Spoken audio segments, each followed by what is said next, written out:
Kalau di media sosial, Bah, artinya fitnah ataupun gibah ataupun hinaan tadi di media sosial hukumnya sama atau enggak, Bah? Tapi kan ada tuh yang ikut-ikutan, Bah. Ikut-ikutan ngebully juga.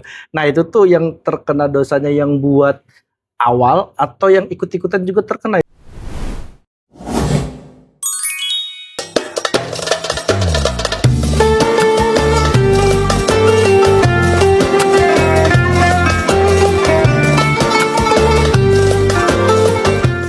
Assalamualaikum warahmatullahi wabarakatuh. Waalaikumsalam warahmatullahi Selamat datang di program Kiai Menjawab, ruang dialog keislaman yang menghadirkan para kiai dan ulama untuk menjawab persoalan-persoalan umat. Program ini dipersembahkan oleh pengurus wilayah Nahdlatul Ulama Provinsi Banten.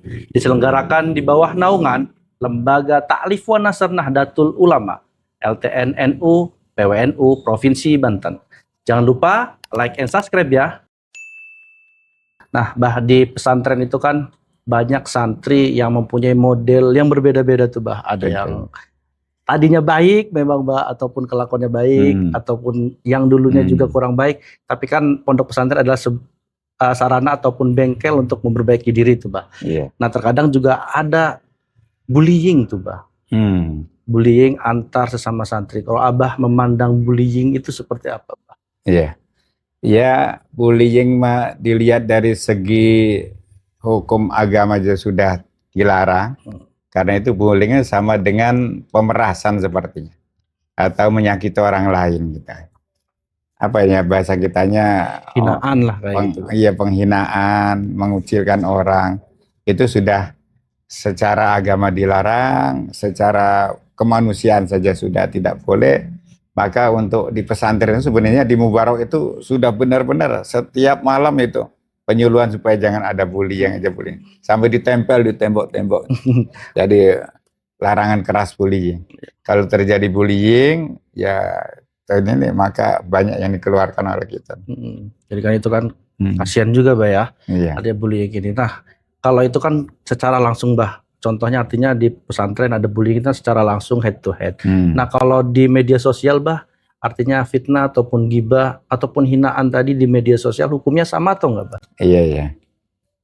Jadi kayaknya kalau di media sosial ngelebihi dari bullying menurut saya.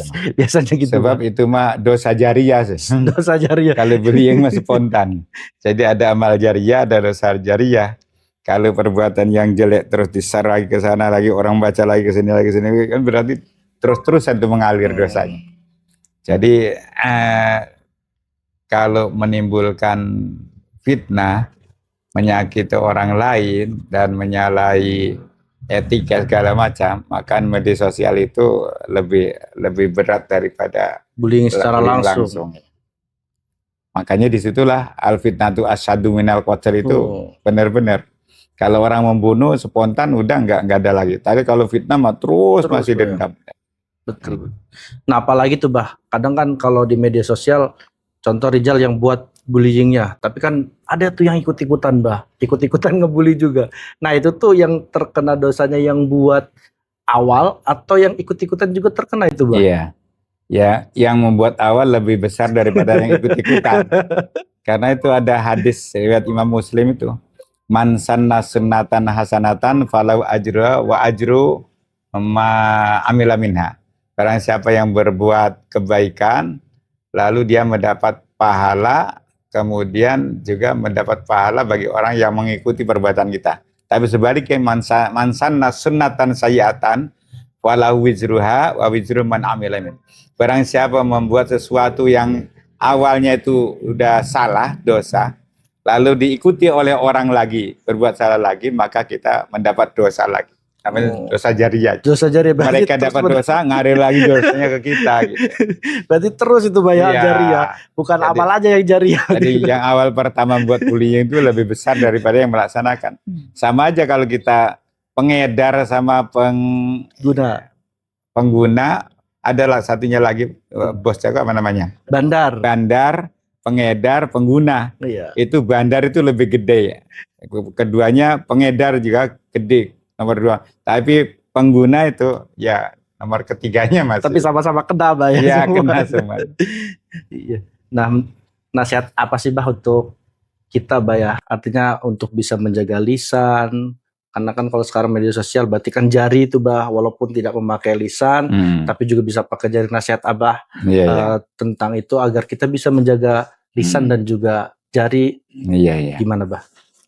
Jadi yang pertama, sebagai orang muslim harus berpedoman al muslimu man salima min lisanihi wa yadihi.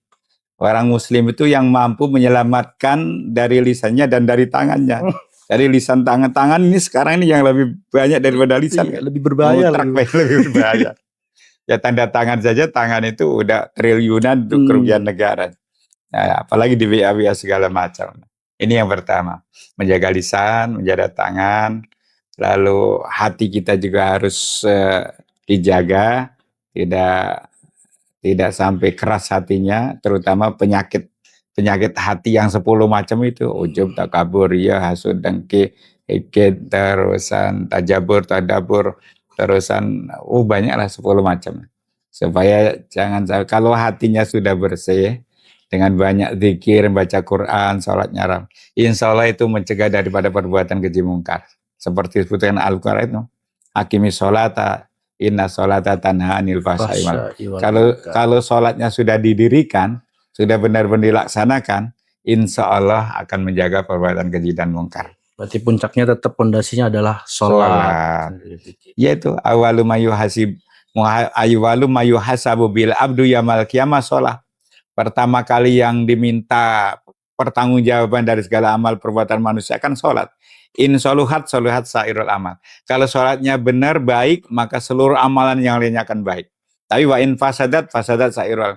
Kalau sholatnya itu rusak, termasuk ditinggalkan, maka orang itu akan berani berbuat maksiat. Dan hatinya keras. Jadi adanya di sholat.